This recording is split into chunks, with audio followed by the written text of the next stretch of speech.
aqui, ó. 9 horas, 2 minutos. Depois do atraso aqui por conta do link. Tem isso, né? É uma sala de aula que tá trancada na chave agora. A gente precisa de uma senha. E o tio mandou a senha errada para vocês aí. Seguinte, hoje a nossa aula nós vamos trabalhar um pouco a questão da... Acorda, Pedro! A questão da revisão. Tá pescando? Ué, Pedro, dormiu não? Pedra Grise, o senhor tá me escutando? Eu tô, tio. Você tá pescando aí? Não, eu tô meio distraído aqui. Tudo bem.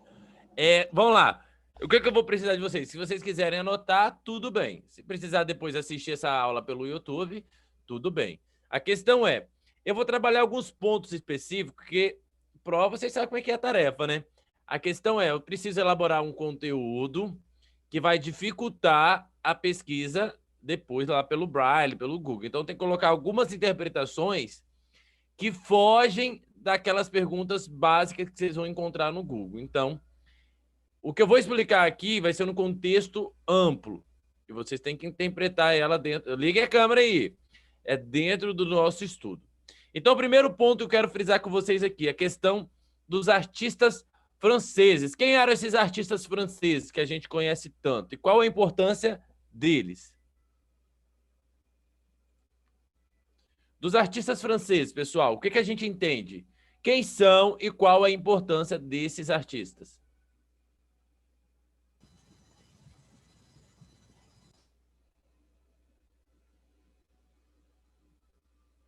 Debrecht, por exemplo, a gente observa lá as representações de Dom Pedro, de Dom Pedro II, essa missão artística francesa, ela tem uma importância para a historiografia, para as aulas de história, para representar os acontecimentos lá de Dom Pedro. Qual a importância dessa missão artística?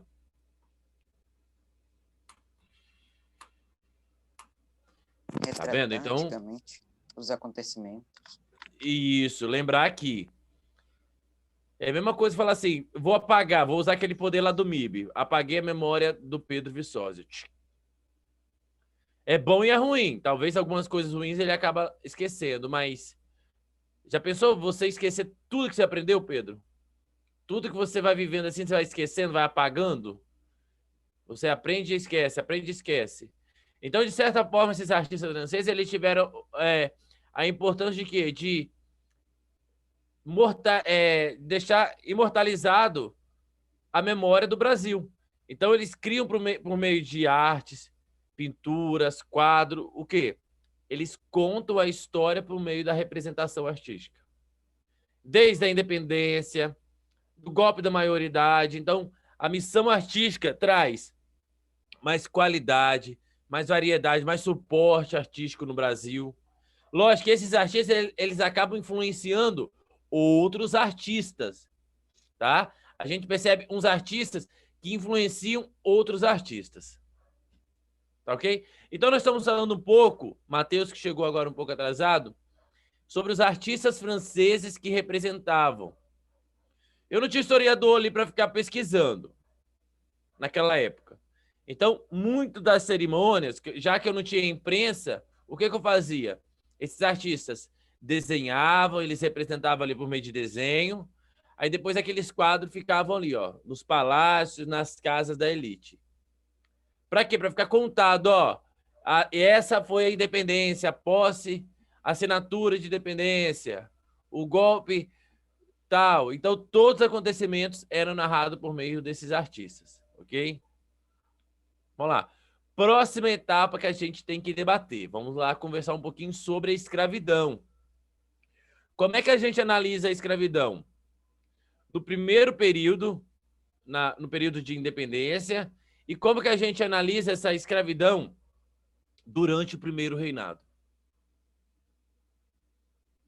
E a pergunta que vocês têm que se perguntar e têm que buscar uma resposta: de onde vinham esses escravos? Aí a pergunta é da África. Isso não é resposta. Qual região da África? Moçambique? Angola? Quem é que ganhava? Quem é que lucrou com a independência do Brasil na economia? A elite angolana. Não esqueçam, pessoal. Essa elite angolana, ela passa a adquirir muita influência e vai até querer fazer parte aí da administração portuguesa. Então, ela vendia, fornecia escravizados para Portugal, por sua vez, Portugal fornecia para onde? Aqui para o Brasil. Depois da independência, esse diálogo vai ser direto entre Brasil e Angola. Então, nós vamos ter essa elite. Essa elite vai ser elite justamente por quê, pessoal? Porque eles capturavam outros povos e vendiam como escravizados para a elite brasileira. A elite angolana fornecia escravizados para a elite brasileira. E é justamente essa questão. Então, a gente observa que na independência do Brasil, nesse processo de independência, nós vamos ter essa elite lá em Angola fornecendo escravizados, buscando uma participação ali na formação do território brasileiro. E nós vamos ter também a questão da elite agrária brasileira. E o que a gente entende como essa elite agrária brasileira, pessoal? Ela vai participar do quê?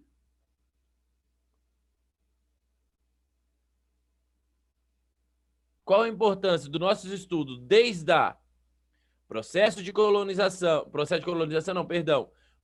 independência e depois de independência, o primeiro reinado?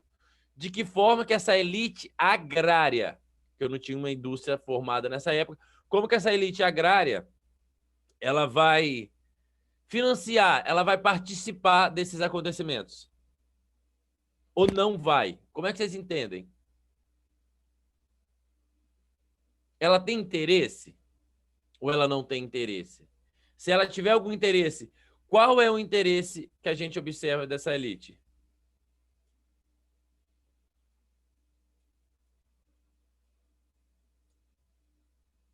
Fala, Pedro Grise.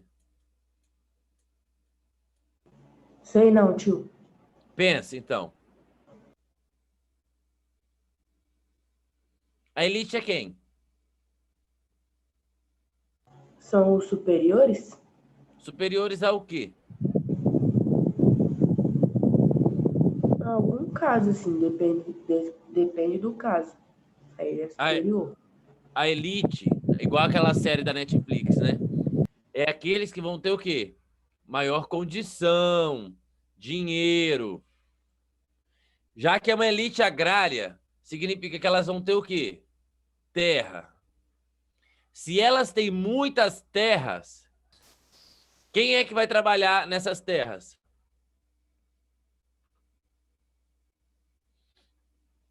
Quem é que trabalha, pessoal? Os escravos. E quem é que fornecia esses escravos para essa elite agrária brasileira? Os angolanos, né, que você falou aí. A elite angolana. Então, nós estamos conectando aqui, ó. A nossa elite agrária, ela via no Dom Pedro o quê? Calma lá. Se o Dom Pedro I não fizer a independência, quer dizer que aqui no Brasil pode acontecer uma independência igual aconteceu na Argentina, igual aconteceu no Chile. E como é que foi a independência nesses países? O povo participou, os camponeses, os escravizados. E essa elite quer correr esse risco? Não. Então, o que a elite fala? Dom Pedro, nós iremos te apoiar. Nós vamos te dar esse apoio que você precisa. Tudo bem? Tudo bem. Mas a questão é, você não mexe com nossos escravizados. Nós estamos te dando o apoio. Governe, cuida do Brasil. Mas não mexa com os escravizados, porque nós precisamos dos escravizados para trabalhar na lavoura, Dom Pedro. Você quer quebrar o Brasil, Dom Pedro? Olha o argumento que a elite usou. Dessa forma, Dom Pedro vai ter resistência? Nenhuma. Porque os donos do poder, que é essa elite agrária, porque o Brasil não tinha uma indústria naquele período, o que ela desenvolve? Ela apoia Dom Pedro na sua luta por independência. Na sua luta, não. Na sua implantação, no seu rompimento Portugal-Brasil. Consegue? Consegue. Então, quer dizer que nós temos que adicionar um novo assunto agora. O que é liberdade? A liberdade é igual para todo mundo? Ah, no Brasil a liberdade é bacana. Todo mundo se tornou livre. É isso que aconteceu? Evidente que não, né? Evidente que não. Que eu acabei de dizer que a elite queria justamente que Dom Pedro rompesse os laços com Portugal para poder impedir o quê? Uma certa revolução. Uma certa revolução dos camponeses, das pessoas pobres, das pessoas sem condições. Então, quer dizer que a nossa independência ela teve um apoio exclusivamente da elite agrária brasileira.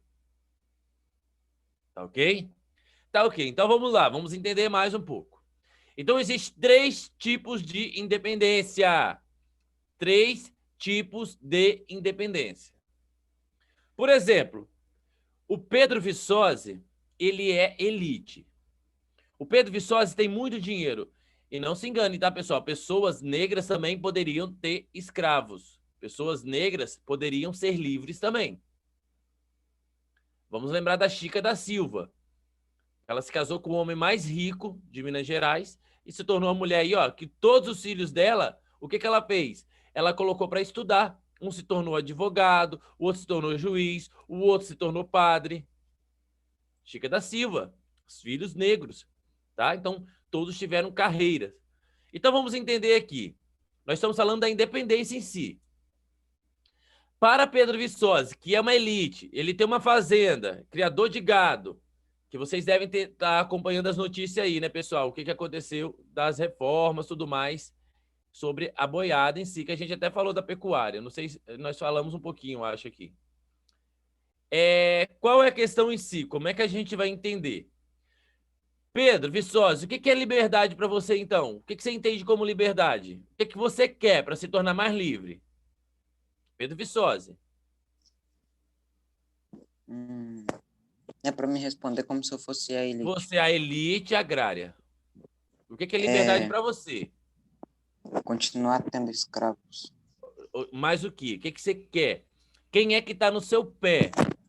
Não é pequeno, pensa grande. Quem é que pode te atrapalhar? No caso, você está aqui no Brasil. Vou dar a dica. Você está aqui no Brasil. Quem pode ser seu empecilho na questão de querer se intrometer na sua fazenda? De querer vir aqui e falar assim, volta a ser colônia? Os portugueses? Os portugueses. De certa forma, você que é elite, você quer liberdade contra quem? Contra Portugal. Ok? Agora, a Luna, ela é uma pessoa livre no Brasil. A Luna, ela tem um comércio. E o que é liberdade para a Luna? Trabalhador liberal. O que você entende como liberdade, Luna, para a senhora?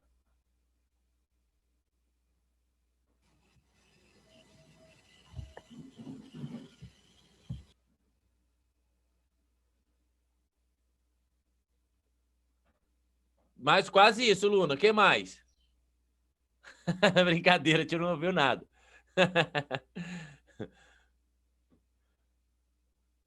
Faz gesto, Luna. Libra, conversa por Libra com nós, que a gente entende. Alguém ajuda a Luna, pessoal. Luna, escreve, pode escrever. Enquanto a Luna vai pensando numa resposta bacana, vamos lembrar, ó, eu já tenho uma liberdade da elite. Agora nós vamos falar... Hoje a gente usa um termo meio que classe média, né? Mas nós vamos colocar ali como trabalhadores liberais, tá? A gente não vai usar muito esse termo classe média, porque ela é mais contemporânea.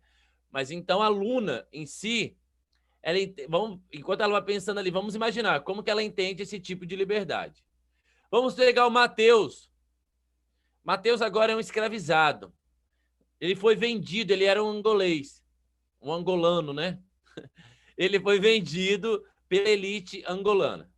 Chegou aqui no Brasil. Quando alguém chega para o Mateus e fala, Mateus, o Brasil vai se tornar livre. O que o Mateus... Não estou conseguindo falar, está dando erro. Tudo bem, Luna. Depois a gente vê. O tio vai fazer outra pergunta. Depois você vai pensando na resposta. Matheus, você entendeu que para o Pedro Viçosi, liberdade era que Portugal não viesse se intrometer na economia dele, nos lucros que a elite estava produzindo. Agora, Matheus, o senhor que veio escravizado lá de Portugal, Arapus. De Portugal não, perdão, de Angola. O que você quer de liberdade aqui no Brasil? O que é liberdade para você?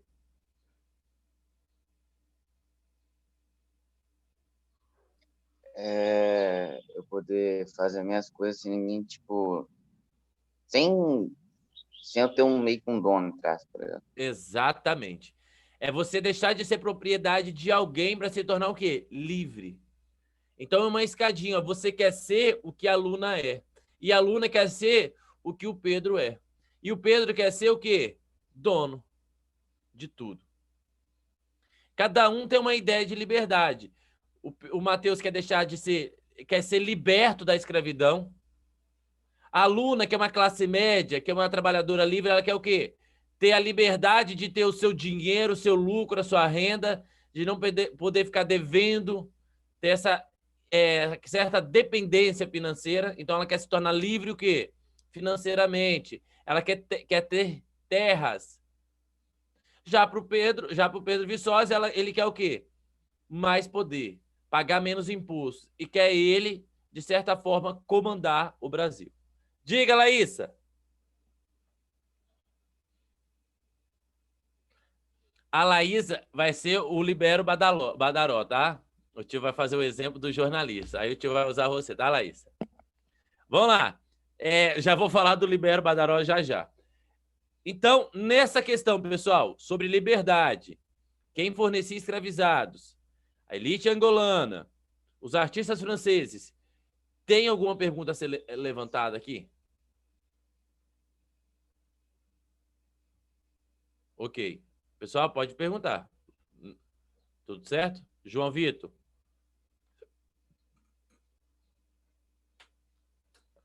Não vejo João Vitor nem o Pedro Agrise. Por qual motivo?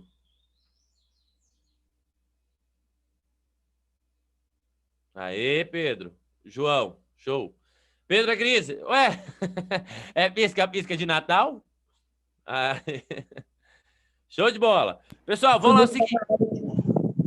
Então, agora sim, passamos por essa independência, que de independência a gente sabe. Então, quer dizer que a independência foi igual para todos?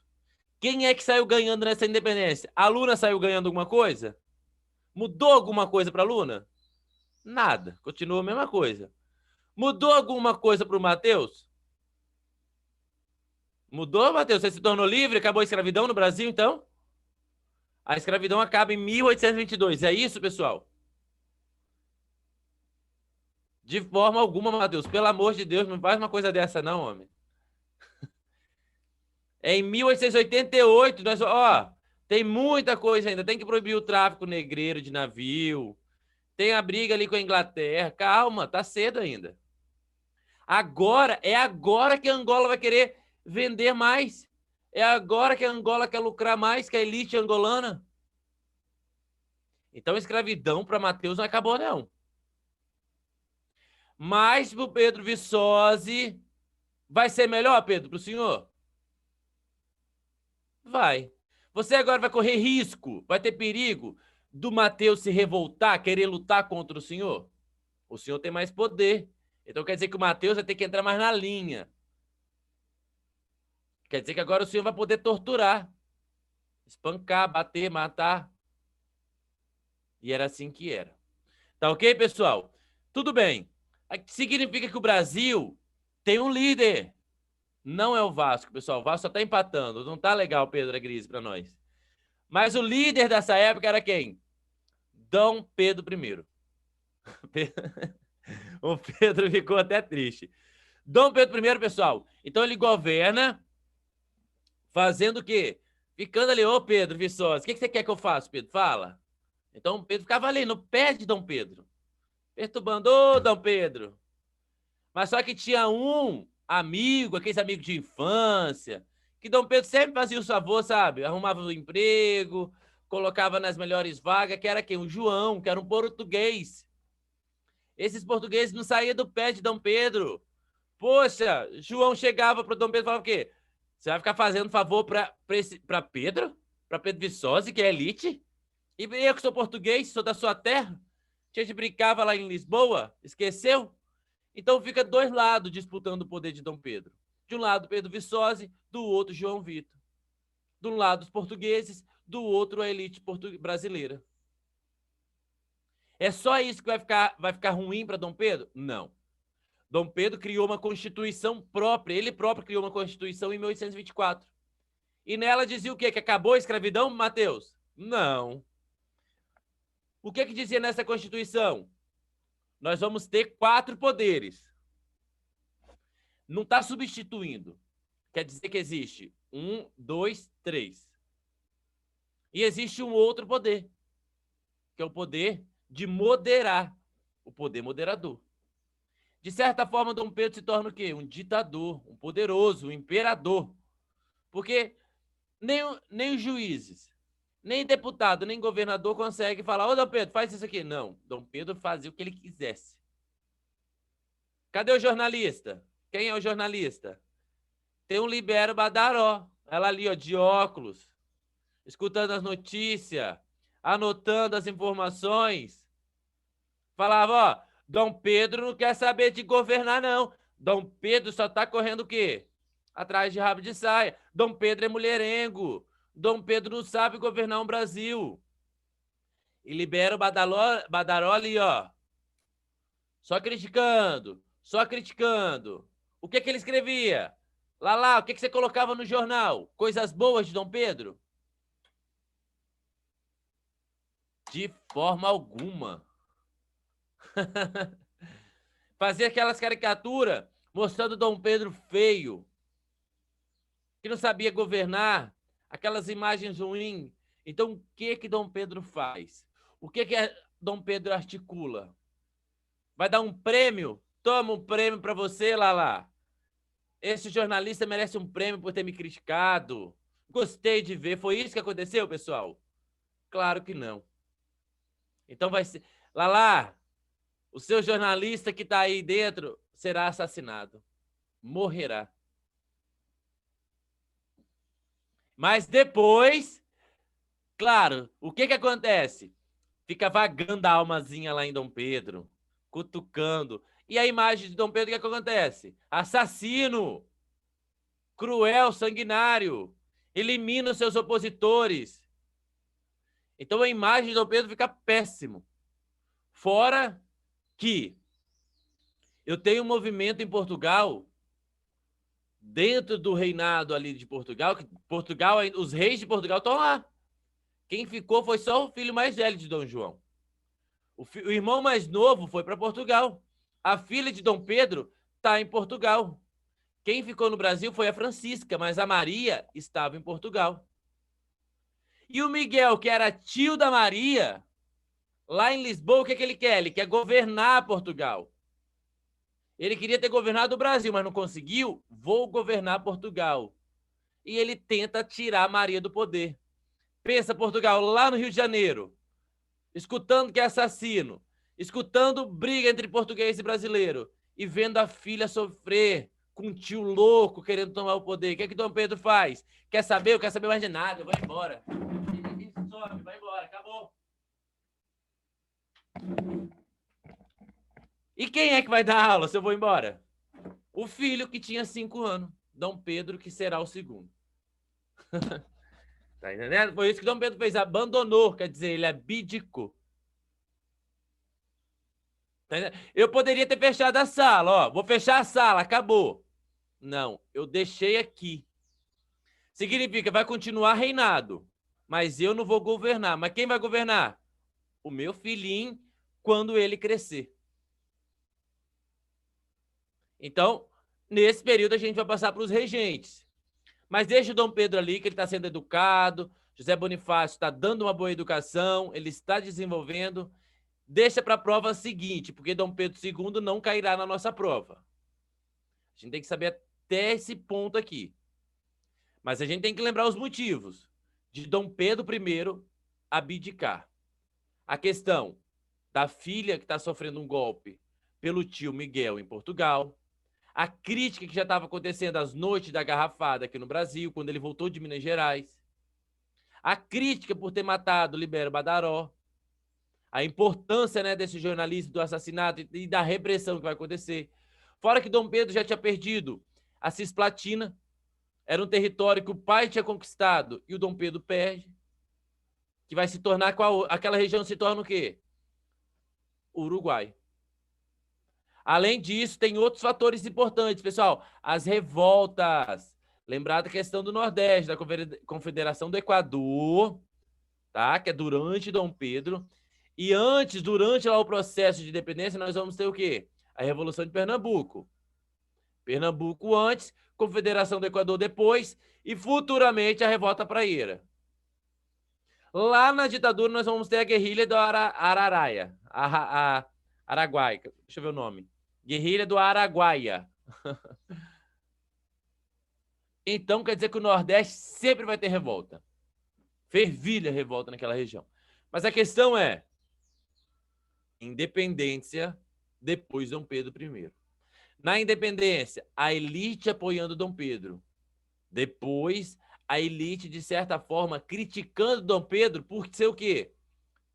De certa forma, meio que perdido, desorientado, longe. Sabe quando você está com a cabeça longe? A cabeça dele estava onde? Em outro país, com outros acontecimentos. Tanto que quando Dom Pedro retorna, ele é Dom Pedro I em Portugal? Não, Dom Pedro IV. Então lá ele já tem um legado também. Ele já tem a casa ali. E ele deixou o filho aqui. Lembrando que a irmã de Dom Pedro, que até mostrei para vocês, a Dona Francisca, vai se casar também, ela é muito poderosa. A irmã de Dom Pedro II, quer dizer, perdão. Ok? Então vamos lá, pessoal. Só para a gente recapitular aqui. Que na verdade não vão recapitular, não. Eu quero que vocês levantem algumas questões. Alguma pergunta específica sobre algum assunto, talvez que eu deixei de falar? Lembrando que os escravizados, muitos do que a elite aí produzia, acredito que a própria resposta que eu falei agora há pouco já induz. Muitos vão trabalhar onde? Na área agrária, tá, pessoal? A elite não tinha indústria, não. Não trabalhava nas indústrias, não. Senão a gente já comete um anacronismo e entende que pode ser algumas respostas erradas. Escravizados trabalhavam na elite, a elite agrária. Lembrar do motivo que o Pedro Viçosa apoiou Dom Pedro. Qual era? De barrar as outras revoluções, as outras revoltas. O Haiti, os escravizados no Haiti tomaram o poder.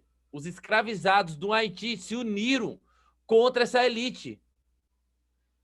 Isso poderia ocorrer no Brasil? Claro. Se eles soubessem que eles eram a maioria, ele tinha esse poder, eles tinham tomado o poder. Ok? Então, o medo de Dom Pedro, da elite agrária era o quê? A que ocorresse uma revolta similar, parecida com a que ocorreu no Haiti, do que ocorreu no México, do que ocorreu na Argentina. Lembrar que essas regiões não implantou uma monarquia. O que aconteceu lá, professor? Colocaram o quê? República. A maioria dessas acabou a escravidão. Puseram fim na escravidão. Eles vão terminando a escravidão em 1820, perdão, 1830, 1840. E o Brasil? O Brasil e os Estados Unidos vão continuar. Vão continuar. E vão continuar. Ué, professor, quer dizer que o Brasil, depois que acaba a escravidão na Argentina, acaba no Uruguai, acaba no Chile, acaba nessas regiões todas, quer dizer que o Brasil e os Estados Unidos ainda vão continuar? Vão. E vão intensificar cada vez mais, até 1888. Ok? Então, esse é o processo que a gente entende. Vamos lá, pessoal. Vocês querem fazer alguma pergunta, elencar alguma questão aí?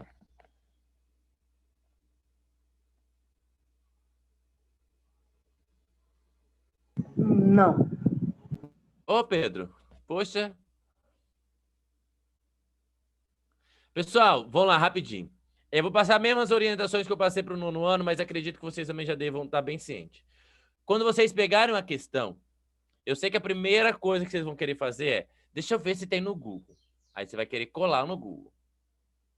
Prestem muita atenção. Pode ter alguma questão que você vai colar no Google, que você vai achar uma resposta. Mas você vai perceber que na pergunta, ela vai ser diferente em alguns termos. Você vai ver que a resposta não vai ter nada a ver com a pergunta, por mais parecido que ela seja. Por quê, professor? Porque eu posso estar perguntando a pergunta no Braille, que você vai encontrar ela de uma forma, mas a pergunta que eu coloquei na prova, ela induz de uma outra forma. Significa, eu vou colocar que vai estar parecido. Vai estar errado. Você vai ler a pergunta e vai ler a resposta, ver se é a mesma. Não casa. O que é que eu fiz, então? Como é que eu vou fazer, professor? Você vai pegar o seu livro didático, que está ali, e vai ler as aulas de revisão que você está tendo agora, as anotações que você está fazendo. É uma forma de testar o seu conhecimento. Não adianta fazer, vou copiar da internet, vou fazer, vou passar. Lógico que eu dificultei ao máximo. O que eu pude dificultar lá para não encontrar a resposta, eu dificultei.